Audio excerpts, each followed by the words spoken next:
Di antara nikmat yang sering kita nggak sadari itu adalah nikmat Allah menyelamatkan kita dari banyak kerugian.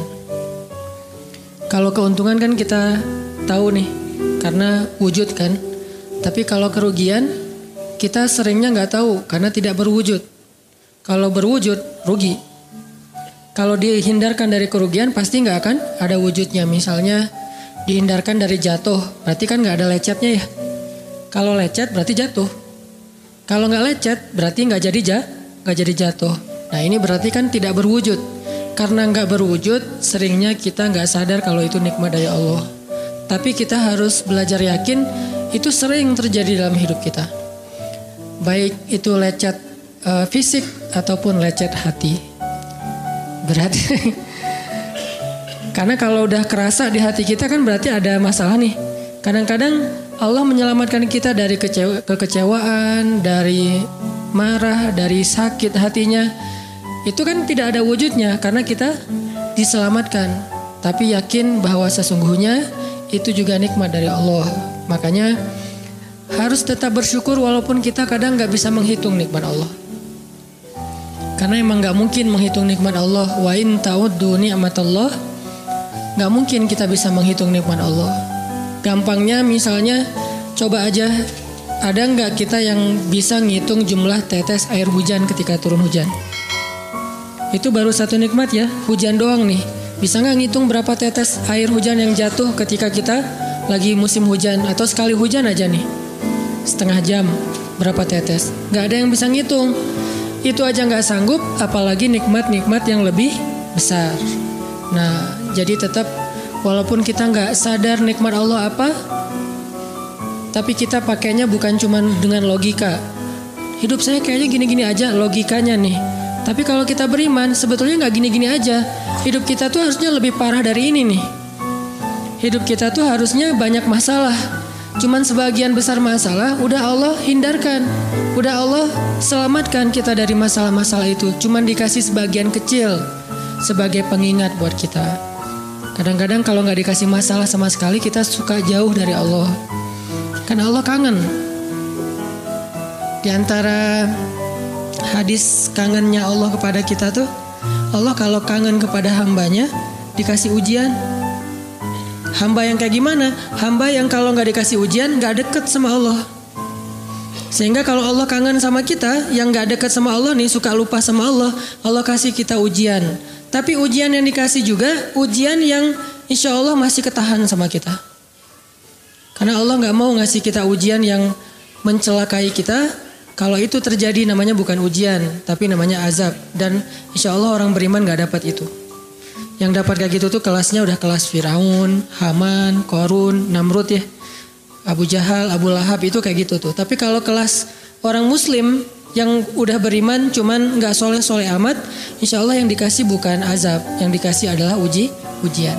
Kenapa? Allah kangen dengerin curhat kita di sepertiga malam. Allah kangen ngeliatin kita menangis dan manja kepada Allah. Allah kangen kita bangun tengah malam atau sepertiga malam berdoa kepada Allah. Allah kangen kita berdiri dan sujud dengan waktu yang lama. Kadang-kadang sujudnya setengah jam, saking lagi berserah diri kepada Allah. Allah kangen, makanya dikasih ujian dikit. Tapi ujian yang dikasih ke kita tuh sedikit dibandingkan yang Allah hindarkan dari kita. Tapi mana buktinya dihindarkan? Kalau ada buktinya namanya gak dihindarkan. Kalau sudah wujud namanya kena. Kalau gak kena pasti gak ada wujudnya. Terus gimana kita tahu? Kita mungkin gak tahu, tapi kita bisa meyakininya, iman. Makanya yang dipakai bukan hanya logika, tapi juga iman. Karena Allah Subhanahu wa taala menyelamatkan kita siang dan malam. Kulla yaumin huwa fi sya'n. Itu ayatnya. Kulla yaumin huwa fi sya'n. Setiap hari Allah sibuk menyelamatkan kita. Salah satu tafsir dari kalimat fi sya'nin adalah Allah sibuk menyelamatkan kita. Setiap hari kulla yaum. Sibuk menyelamatkan fulan-fulan, sebanyak jumlah manusia, sebanyak itulah yang Allah selamatkan. Bukan cuma mukmin, bahkan orang kafir juga kadang Allah selamatkan. Cuman di dunia, kalau di akhirat beda lagi ceritanya. Kalau di dunia rahmat Allah semuanya dikasih. baik kepada mumin ataupun kepada yang tidak mumin, dikasih rahmat Allah di dunia, tapi di akhirat hanya berlaku bagi orang-orang yang beriman. Kenapa orang yang tidak beriman kok dikasih rahmat Allah di dunia? Karena di sisi Allah dunia itu kecil, gak terlalu berharga, makanya dikasih semuanya. Akhirat itu berharga, makanya dikasih buat yang Allah sayangi, yang Allah pilih doang, yaitu orang yang beriman. Jadi jangan sampai kita berpikir Allah tuh kayaknya gak fair, kok orang gak beriman dikasih rahmat di dunia. Karena dunia itu gak terlalu berharga di sisi Allah. Seandainya dunia itu ada harganya walaupun sebelah sayap nyamuk, gitu kan hadisnya, gak akan Allah kasih itu dunia kecuali kepada orang beriman. Tapi berhubung lebih ringan daripada sebelah sayap nyamuk, dikasih kepada semuanya. Ibaratnya kalau kita ngasih kayak ngasih lagi jalan gitu ya, naik angkot misalnya, naik angkot terus sama istri nih naik angkot berdua, terus pas turun angkot harga angkotnya tuh misalnya 3.000, udahlah kasih aja 5.000. Karena 2.000 yang kita kasih, nggak mungkin istri kita komplain, kemarin aku minta nggak dikasih, nggak akan mungkin kan? Kenapa? Cuma 2.000. Tapi coba ngasih 100.000, beda tuh. Karena dia sesuatu yang ringan, maka tidak perlu komplain. 2.000 doang, saya juga dikasih lebih dari itu. Harusnya kita sadar bahwa dunia itu 2.000-an. Dunia itu cuma 2.000-an, nggak terlalu berharga lah. Walaupun tetap butuh, nggak berharga juga butuh. Sehingga ketika ada orang yang tidak beriman dikasih 2.000-an kayak gini, kita yang beriman jangan sirik. Mending saya nggak beriman kalau kayak gitu. Ternyata nggak beriman juga dapat tuh banyak. Nggak banyak, cuma 2.000-an. Dan kita mah dikasih lebih banyak dari itu. Cuman yang dilihat 2.000-nya, bukan yang ratusan ribunya. Ini artinya teman-teman, yuk kita tetap belajar bersyukur kepada Allah. Walaupun kita nggak sadar nikmat Allah itu apa.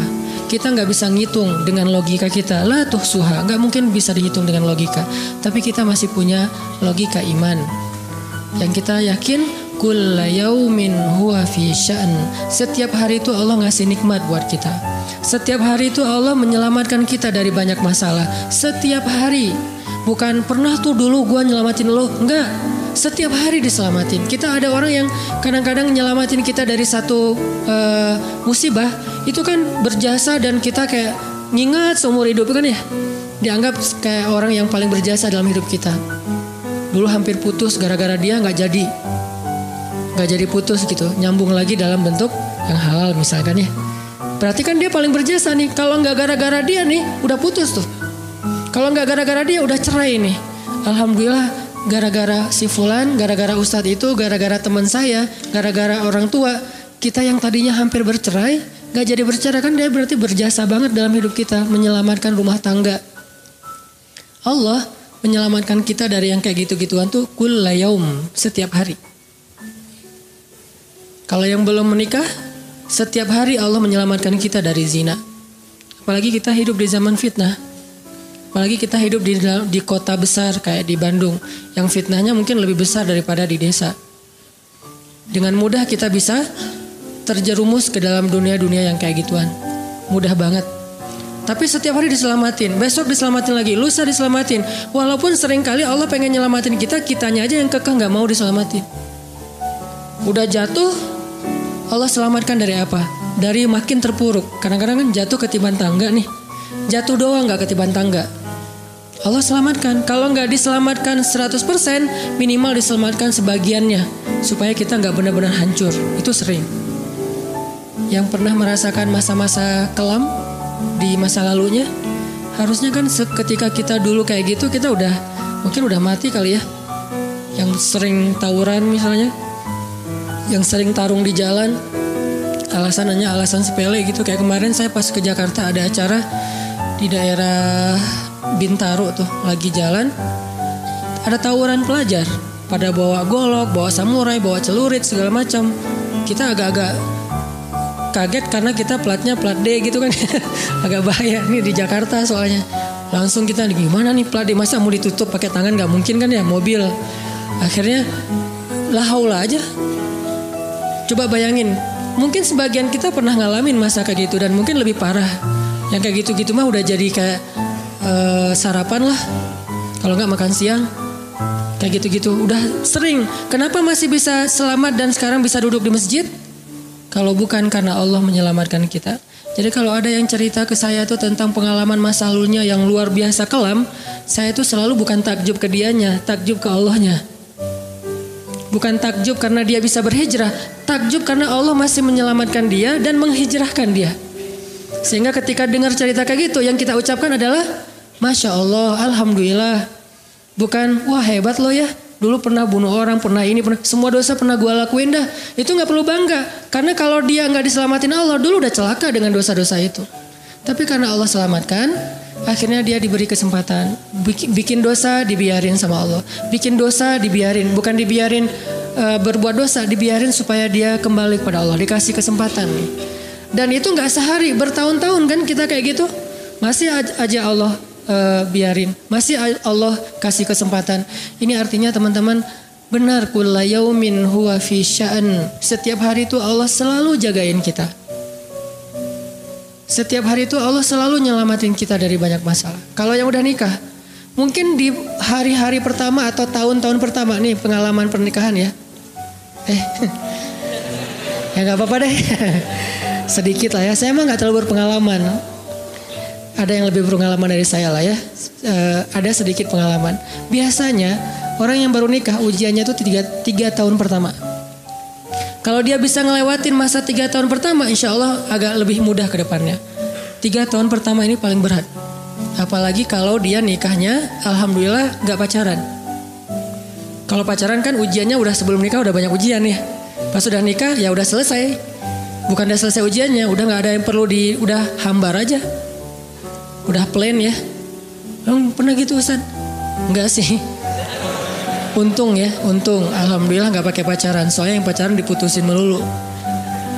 Jadi yang udah pacaran lama, pas udah nikah, kita mau ngapain lagi ya? Kayaknya udah semua ya. Oh iya, udah semua. Bulan madu dari dulu juga udah sering. Kan udah agak-agak plain gitu kan. Tapi kalau yang belum nikah, belum pacaran, nikah nih. Jadi kayak benar-benar baru pacaran, cuman ada konsekuensi lain yang mungkin ini jadi kayak semacam ujian lah biar sabar. Masa-masa adaptasi, masa-masa saling mulai mengerti. Oh ternyata kamu tuh kayak gini dan segala macam. Apalagi kalau baru nikah langsung LDRan kan berat banget tuh. Nikah LDRan, pacaran LDRan aja berat. Bener gak sih? Nggak ngaku. Pacaran LDRan aja berat, apalagi nikah LDRan. Kenapa? Pacaran itu kan masih banyak pantangan. Nikah kan udah masih banyak ibadahnya. Tapi nggak boleh ibadah, coba gimana? Nggak sengsara tuh, merana kan? Harusnya boleh, tapi nggak boleh. Yang tadinya nggak boleh aja sengsara, apalagi udah boleh.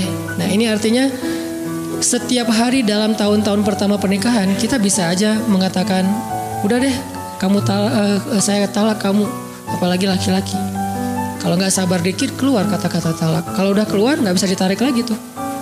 Karena kalimat itu walaupun guyon tetap kena kan. Guyon aja kena, apalagi serius. Nggak usah, saya waktu itu lagi dikuasai amarah. Emang ada yang cerai dalam keadaan nyaman? Kita talak yuk gitu. Nggak ada kan. Yang namanya cerai pasti marah tuh. Jadi nggak ada istilah gara-gara marah terus talaknya nggak berlaku. Nggak, maksud marah yang nggak berlaku talak itu kalau sampai hilang akal. Tapi rata-rata kita masih berakal sih walaupun marah juga. Karena ada orang yang marah tuh kemudian dia jadi kayak orang yang gila gitu gara-gara marahnya, itu hilang akal. Tapi kalau masih berakal, masih mukallaf, masih bisa berpikir, ya namanya cerai nggak ada yang nggak marah. Yang namanya cerai pasti marah. Say, aku talak kamu. Gak ada.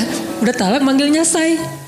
Udah gitu pakai emoticon yang love gitu. Tapi talak kan agak-agak klise ya. Gak ada. Pasti emoticonnya tuh berderai-derai atau hatinya terbelah kan gitu kan ya. Lagi rame soalnya tuh yang kayak gitu-gitu. Ini artinya bahwa yang namanya talak gak ada nyamannya. Pasti lagi marah. Dan tetap berlaku teman-teman. Kalau nggak Allah membimbing lisan kita, mungkin hari kedua udah talak tuh. Kalau Allah nggak membimbing hati kita, mungkin bulan pertama udah talak. Berarti kulla yaumin huwa fi sya'an. Sebetulnya kalau dengan logika iman, harusnya kita yakin setiap hari itu Allah pasti nyelamatin kita setiap hari. Cuman karena udah diselamatin jadi nggak ketahuan. Kalau nggak diselamatin ketahuan. Tadi mau jatuh di jalan nih, naik motor nih, mau keserempet harusnya jatuh, tapi nggak jadi keserempet, atau keserempet dikit nggak jatuh. Kan kita suka lupa kalau kayak gitu kan ya. Kalau udah jatuh baru ingat, kan saya tadi udah baca Bismillah, kenapa masih jatuh? Gitu kan?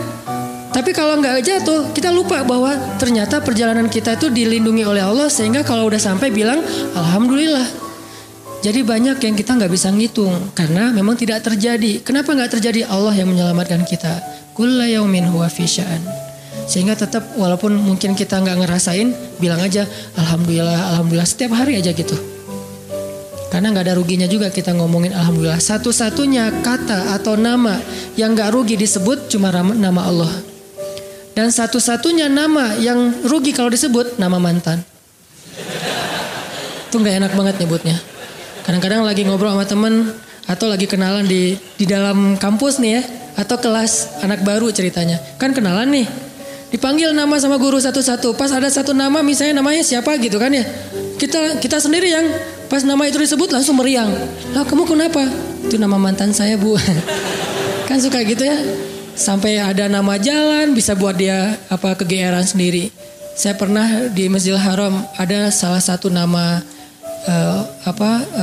gate, nama gate tuh bukan gate Masjidil Haram ya. Kalau gate Masjidil Haram semuanya nama cowok, kan nggak mungkin saya punya mantan cowok kan. Salah satu gate di hotel lah, itu namanya tuh nama, pokoknya nggak usah disebut, ketahuan ntar di stalking lagi ya. Ada salah satu gate di hotel besar kayak Zamzam Tower gitu, gate-nya tuh namanya nama seseorang. Pas ngeliat tuh, gitu doang. Coba bayangin, nama aja bisa bikin kita calangap. Nama, coba. Jadi satu-satunya nama yang kalau disebut itu bikin kita nggak nyaman itu nama muatan. Dan satu-satunya nama yang kalau disebut bikin kita dapat kebaikan cuma nama Allah Subhanahu Wa Taala.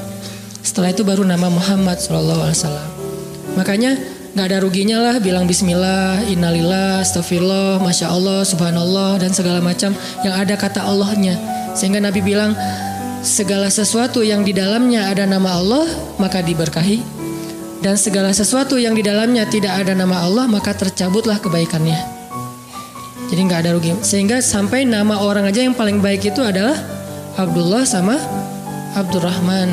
Walaupun manggilnya Dol, El, tapi tetap namanya bagus nih, Abdullah, Abdurrahman. Kepanjangan prolognya. Tapi ada hubungannya. Allah itu kalau kangen sama kita, Allah kasih kita ujian. Makanya jangan bikin Allah ngasih kita ujian kalau kangen, tapi ngasih kita nikmat. Kenapa Allah kasih kita nikmat? Soalnya kita udah biasa, nggak perlu diuji juga, udah tetap setiap malam tuh curhat sama Allah. Bukan pas lagi banyak masalah doang baru curhat. Kalau pas banyak masalah doang baru curhat, berarti pas kita lagi normal, kita lama tuh nggak ketemu Allah, nggak pernah miss call Allah, nggak pernah japri Allah, nggak pernah curhat ke Allah, nggak pernah DM. Kan Allah kangen nih. Kemana ya dia? Kok nggak pernah DM saya? Kok nggak pernah miss call saya? Kok nggak pernah japri ke saya? Padahal online-nya sering loh. Tapi kok nggak pernah ke saya, nih online-nya masih apa nih? Kan Allah suka gitu sama hambanya. Walaupun dengan analogi sosmed ya. Tapi Allah tuh perhatian banget sama kita. Allah nungguin kita datang. Setelah sekian lama kita cuek sama Allah, tiba-tiba kita baru niat mau datang. Duh, udah lama juga ya saya belum japri ke Allah. Baru gitu doang, belum diketik nih, belum typing. Baru niat doang nih. Allah udah bahagia coba. Allah kok baik banget nih sama kita ya. Seolah-olah Allah butuh kita, padahal gak sama sekali loh. Ghaniyun anil alamin. Allah tuh gak butuh kepada siapapun di antara hambanya. Gak butuh sama sekali. Tapi kayak seolah-olah Allah tuh yang butuh banget sama kita. Saking baiknya Allah. Allah itu raufun, rahimun, karimun, jawadun. Apalagi latifun. Nah latifun Allah tuh. Sangat pengen dekat sama hambanya. Itu Allah. Udah lama pergi nih. Sibuk dengan semua orang dijapri, semua orang dia chat sampai tengah malam chat sama orang lain, tapi Allah nggak pernah dijapri. Allah tungguin. Kalau manusia mungkin kita bisa nyebutnya kayak kesepian gitu. Tapi Allah kan gak mungkin kesepian. Tetap aja Allah nungguin seperti orang yang kesepian. Saking kangennya sama kita coba. Begitu kita ada masalah datang ke Allah. Allah gak bilang giliran sekarang aja lo datang. Gak kayak gitu Allah. Langsung Allah dekap. Langsung Allah, ada apa hambaku?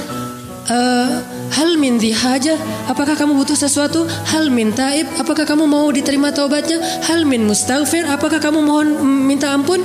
Allah tanya kepada kita setiap malam. Dicuekin lagi. Datang Allah ke langit dunia. Harusnya kan Allah suruh aja malaikat ya. Malaikat kasih tahu ke dia supaya berdoa. Enggak, Allah yang langsung turun. Ibaratnya Allah yang ngejapri kita. Enggak dirit juga. Setiap malam japri, setiap malam gak dirit.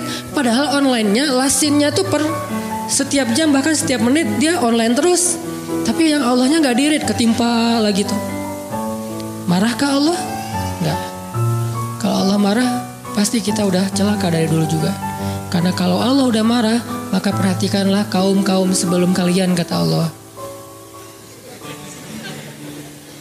Perhatikanlah kaum-kaum sebelum kalian, Ad, Samud, atau tokoh-tokoh sebelum kalian, Firaun, Haman, Namrud, dan seterusnya. Perhatikan kalau Allah udah marah nih, berarti Allah belum marah sama kita. Tapi jangan sampai batasan waktu yang Allah buat itu kita lewatin, itu bahaya.